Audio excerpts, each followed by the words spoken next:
Salve, salve, galera. Tudo bem? Matemática 3 aí, aula 22. Função e inequação exponencial. É mais um aprofundamento aí, né? A gente aprofundar mais nesse conceito. Então, visto que na aula anterior aí, né, a gente viu que existe uma função aonde um x real, né, em que x é maior que zero, tá? Aonde eu tenho o meu a elevado a x. Então, toda vez que eu tiver um x aqui maior que zero, tá? Ou um a diferente de zero e um x maior que zero, como eu também posso ter um x menor que zero, ou seja, tendo um x também diferente de zero, eu vou ter uma função exponencial. Eu vou ter uma função que tem um expoente, tá? E esse expoente é diferente de 1, tá? Esse expoente sendo diferente de 1 aí, eu vou ter que resolver uma potência, nada mais do que isso, tá? Então a gente tem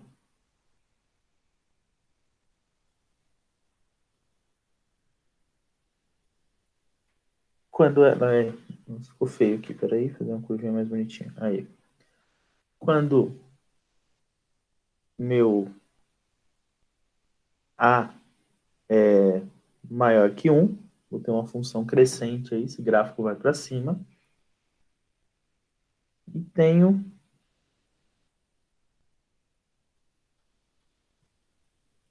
meu A menor que 1, uma função decrescente. Meu gráfico vai para baixo, tá? E aí, posso ter funções crescentes, decrescentes, funções constantes, tá? Isso vai depender muito, vai variar muito do que vai estar se tratando a minha função aí, né? Então, todas as propriedades a gente viu aula passada, né? Um vídeo anterior aí de funções exponenciais. Podem acompanhar lá. Então, vamos para os exercícios aí, beleza? Primeiro é um do Enem. A duração do efeito de alguns fármacos está relacionada à sua meia-vida. Nesse tempo necessário para que a quantidade original do fármaco no organismo se reduza à metade. A cada intervalo de tempo corresponde a uma meia-vida.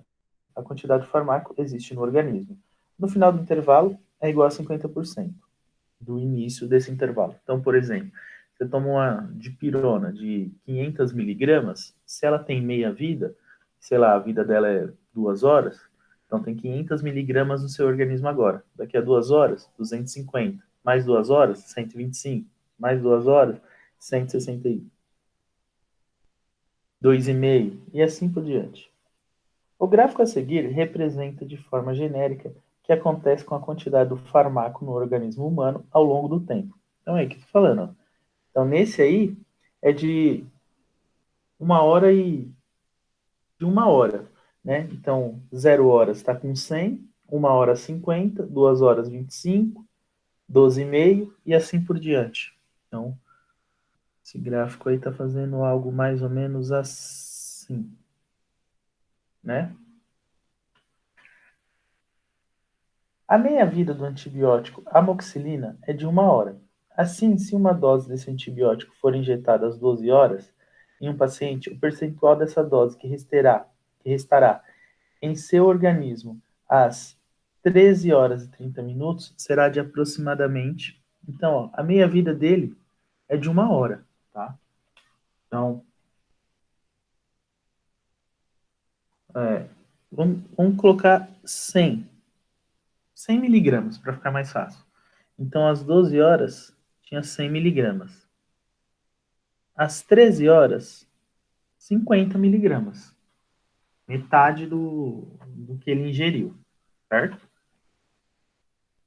Às 14 horas, ele vai ter 25 miligramas. Ele vai ter, né, metade dos 50. Às 13 horas e 30 minutos, aqui nessa meia hora, tá? Em meia hora, ele vai perder, não tudo, ele vai perder 1h30, né? Então ele vai perder 1h30. Ele não vai perder, tipo, tudo. Então, como passou 1h30, né? Então, o que vai acontecer? Ele tinha 50, em 1 hora, se passasse 1 hora, ele teria 25. Quero saber quanto que ele vai perder. E, ó, meia hora, nesse meio do caminho aqui, tá? Então, é 1,5. Então, 50 vezes 1,5, 5 vezes 5, 25, vão 2, 5, mais 2, 7.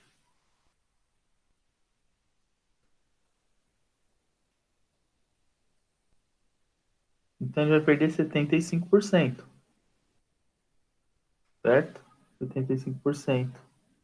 Esses 20% aqui dá 10, então ele teria 35%,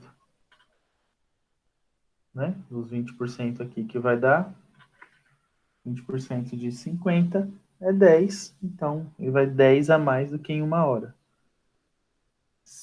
35%, ou 35 miligramas. E aí dá a alternativa D.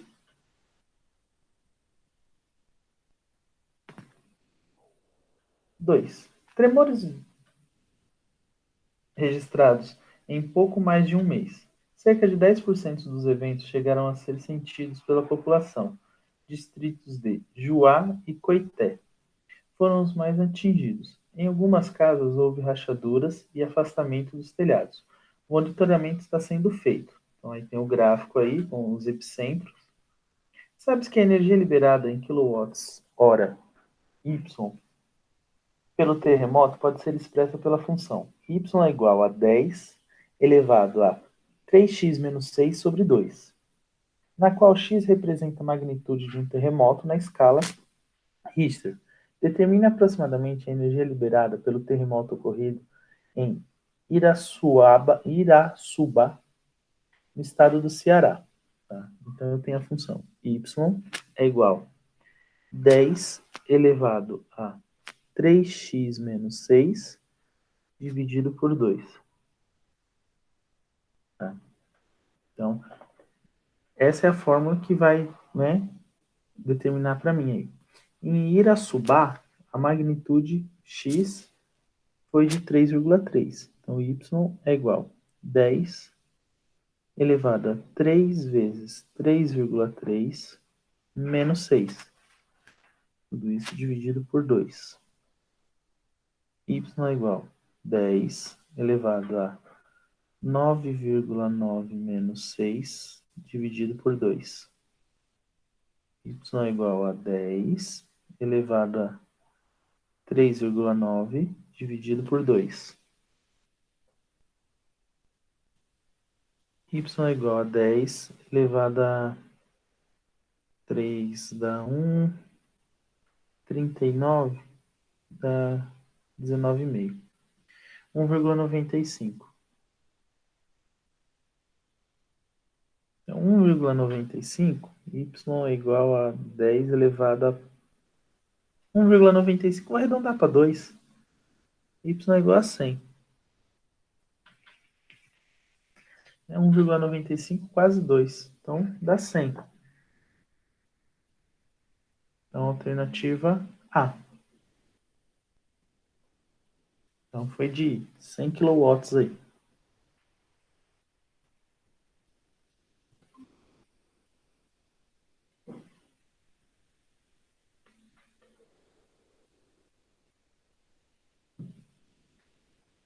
Três. Os trabalhadores de uma empresa sugeriram que o piso salarial da classe seja de 1.800, propondo um aumento percentual fixo a cada ano dedicado ao trabalho. A expressão que corresponde à proposta salarial em função do tempo de serviço é de 1.800 vezes 1,03t, onde t é o tempo. O salário, de acordo com a proposta do sindicato, o salário de um profissional dessa empresa com 2 anos de tempo de serviço em reais será. Então, ó,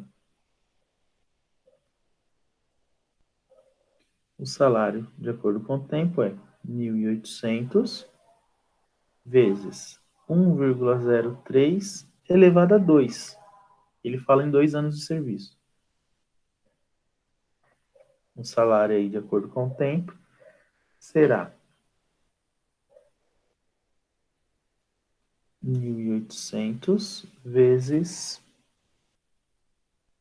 Vamos dar uma pelada aqui rapidinho.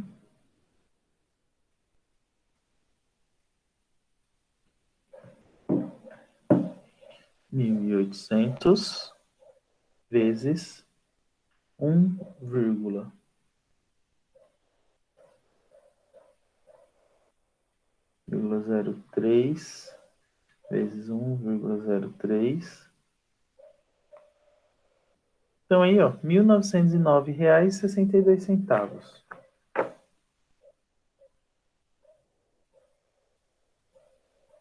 Então, da alternativa aí, alternativa correta, alternativa E. O salário deu 1.909,62.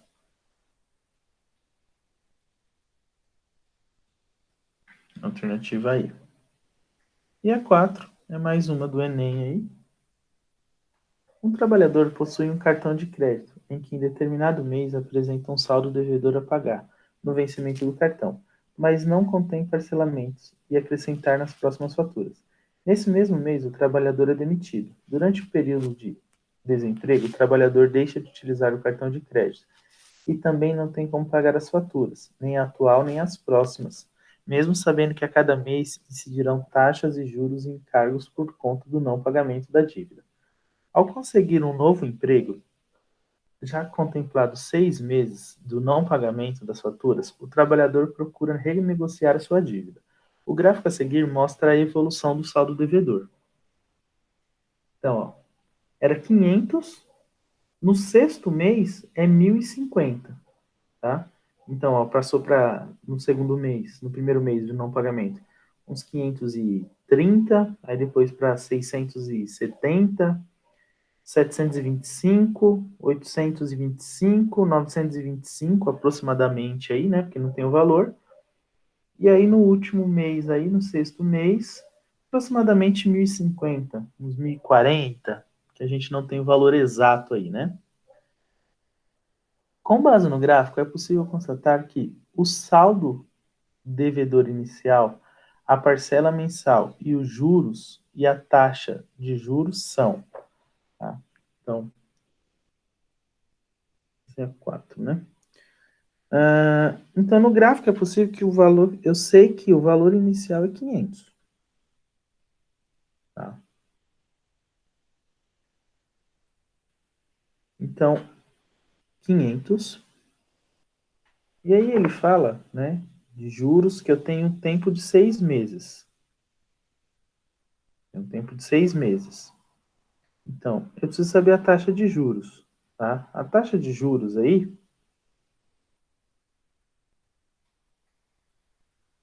vai dar em torno aí, ó, de 10%, que seria 550, um pouquinho mais.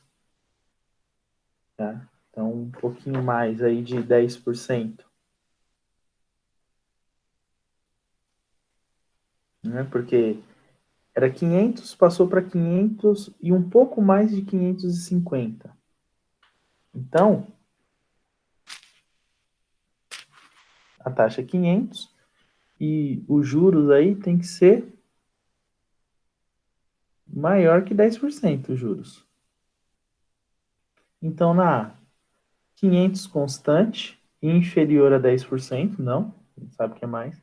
Variável inferior que a 10%, também não. A C, variável varia, né?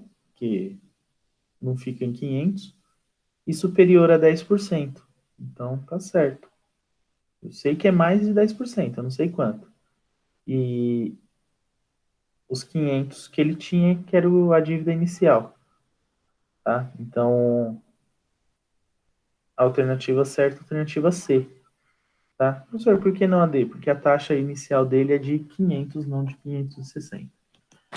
Beleza? Então é isso aí, galera. Não esqueçam de fazer os exercícios na plataforma SAS aí. Beleza? Até mais.